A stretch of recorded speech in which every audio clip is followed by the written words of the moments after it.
And I am so disgusted by everyone that took my videos and clipped them to be basically rage bait.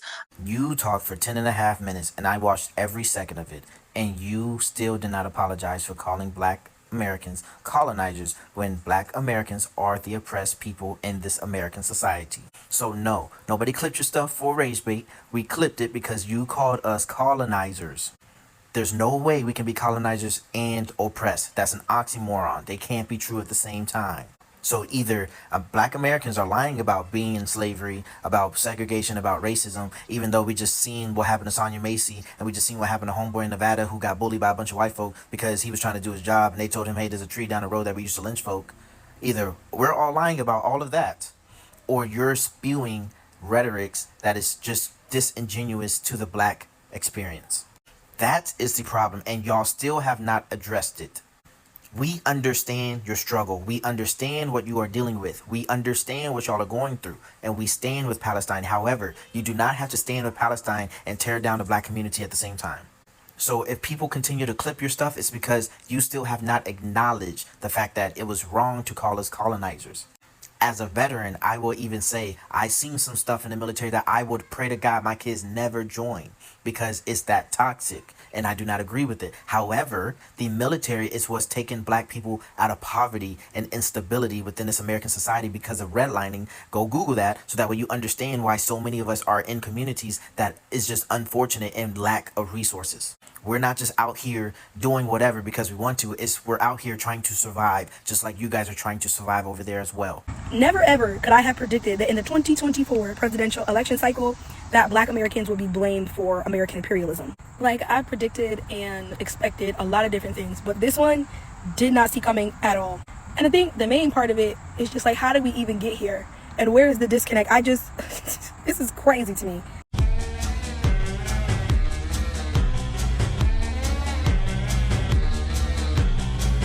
When Black Americans responded to being labeled as colonizers along with the rest of Americans, I sat back and I waited. I wanted anything that may have been miscommunicated or misconstrued to be cleared up, to be elaborated on. And since that video, you've stated that you don't understand the disconnect, and that's exactly the point. There's a disconnect because African Americans share a lived experience here that is complex and unique in of itself. This system is quite literally reliant on our oppression to function. So when others speak on it and blame us for the oppression that we are in, as well as you, it's very triggering. Not because of something we don't want to hear or admit, but because the circumstances that we have been forced under are always blamed on us. And then we are called to fix problems that we did not create. Those on the outside regularly ignore historical context and how that plays a role in human behavior. You mentioned that we make up 13% of the population, but 30% of military personnel.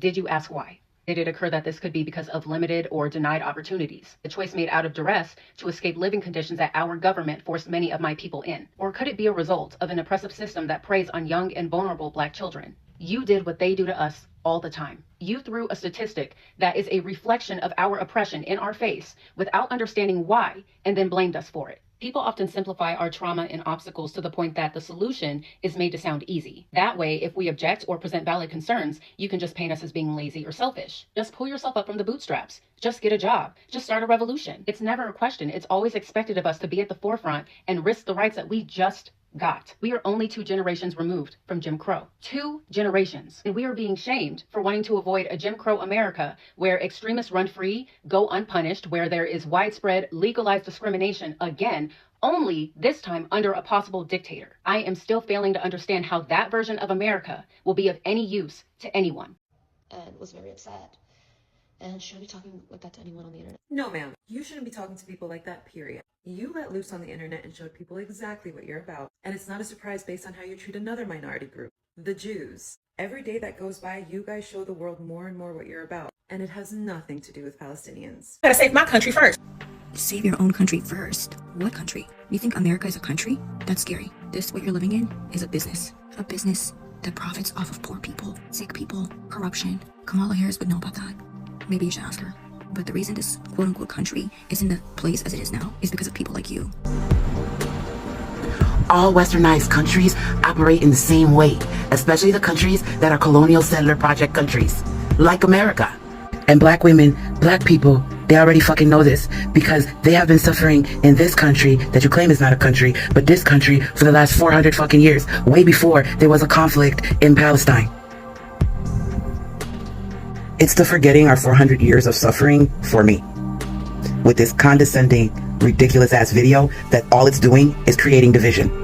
The fact that you're trying to erase everything that's ever happened to black people in this country. Like we weren't out here getting lynched. We were not out here being enslaved. We were not out here during Jim Crow. We had our own apartheid here in this country. It's called Jim Crow.